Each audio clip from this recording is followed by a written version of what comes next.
Hello students, आज हम try कर रहे हैं previous year question JEE Main year 24 the chapters limits and question is here.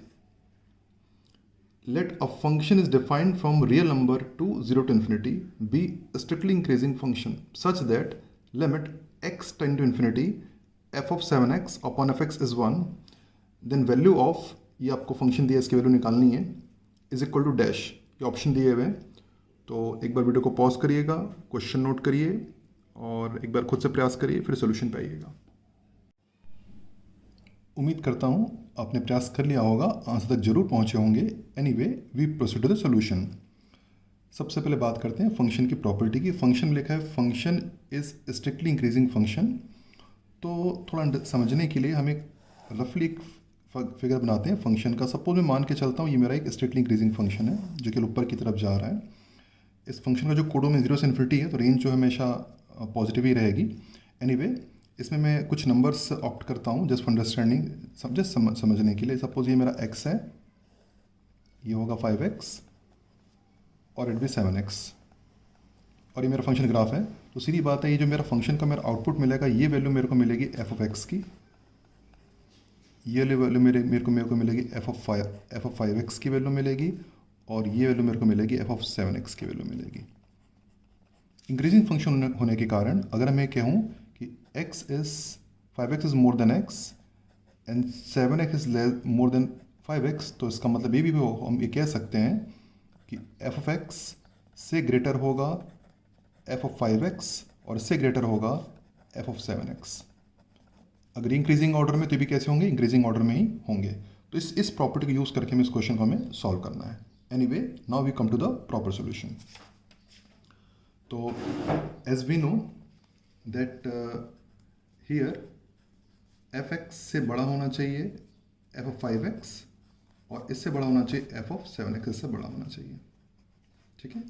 और ये सारे के सारे जो फंक्शन होंगे, जो आउटपुट होंगे, क्योंकि हमारा जो फंक्शन का आउटपुट 0 से इन्फिनिटी पे ही आएगा, तो हमारे फंक्शन की जो वैल्यू होगी, आप कह सकता हूँ मेरे जो फंक्शन की वैल्यू होगी वो हमेशा क्या होगी, पॉजिटिव. सारे के सारे मेरा जो फंक्शन क्या होगा, पॉजिटिव. की आउटपुट किस पे आ रहा है, मेरा 0 से इन्फिनिटी के बीच में आ रहा है. जो कोडो में 0 से इन्फिनिटी है तो रेंज भी 0 से इन्फिनिटी ही होना चाहिए.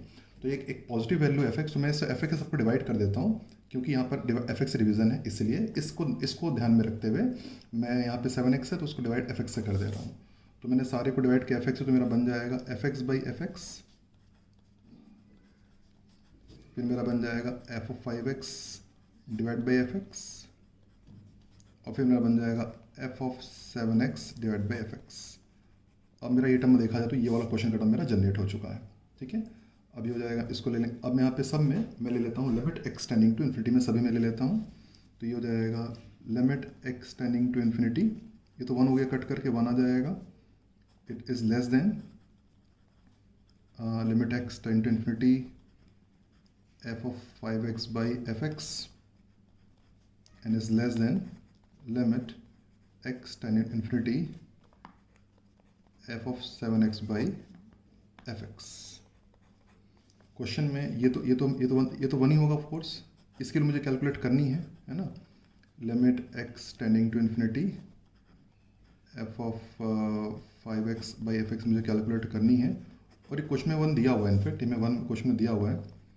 तो हम बाई सैंडविच थ्योरम हम ये कह सकते हैं, अगर ये तीनों अगर LHL यहाँ पे हम कह सकते हैं लेफ्ट साइड राइट साइड के वैल्यू अगर 1 है तो बाई सैंडविच थ्योरम मैं कह सकता हूँ it will say sandwich theorem.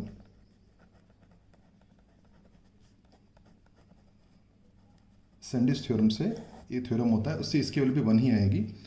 इसको आप डिटेल में अगर आप इसके डिटेल में मैंने इसके PDF आंसर में अटैच कर दिया है, तो आप PDF देख सकते हैं. PDF में सैंडविच थ्योरम क्या होता है, किस तरह हम एग्जीक्यूट करते हैं, उसका एक PDF लिखा हुआ है, तो आप आंसर के साथ देख सकते हैं. वहाँ पे आपको मिल जाएगा, PDF देख लीजिएगा, आंसर में मैंने अटैच कर दिया हुआ है, तो वहाँ से आप डिटेल में देख लीजिएगा सैंडविच थ्योरम क्या होता है. एनीवे तो ये वैल्यू 1, ये वैल्यू तो ये भी 1 ही हो जाएगी.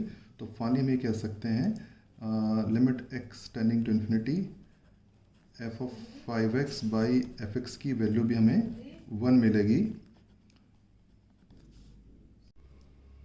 और 1 को हम इस तरफ ले आते हैं यहाँ पर.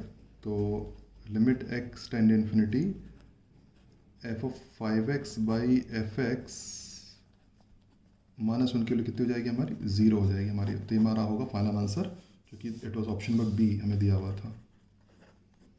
एनीवे सेंडिस थ्योरम आप आंसर पीडीएफ से देख लीजिएगा।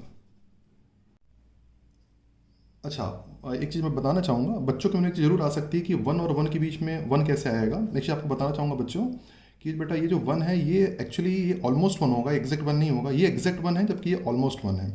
ऑलमोस्ट वन मतलब वन के आसपास, तो आप कह सकते हैं ये 1 पॉइंट समथिंग होगा कुछ। तो ये जो वैल्यू वन है ये वन से थोड़ी सी बड़ी हो सकती है, 1.00000 समथिंग कुछ हो सकता है, ऑलमोस्ट वन हो सकता है।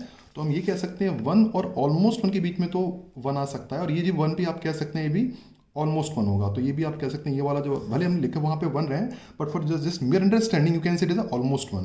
तो क्योंकि दो परफेक्ट वन के बीच में तो वन नहीं आ सकता है ना, क्योंकि यहाँ पे ग्रेटर का साइन है, क्योंकि ये दोनों दोनों अगर परफेक्ट वन है तो उसके बीच वन नहीं आएगा, पर अगर एक वन और एक ऑलमोस्ट वन है तो उसके बीच में ऑलमोस्ट वन आ सकता है।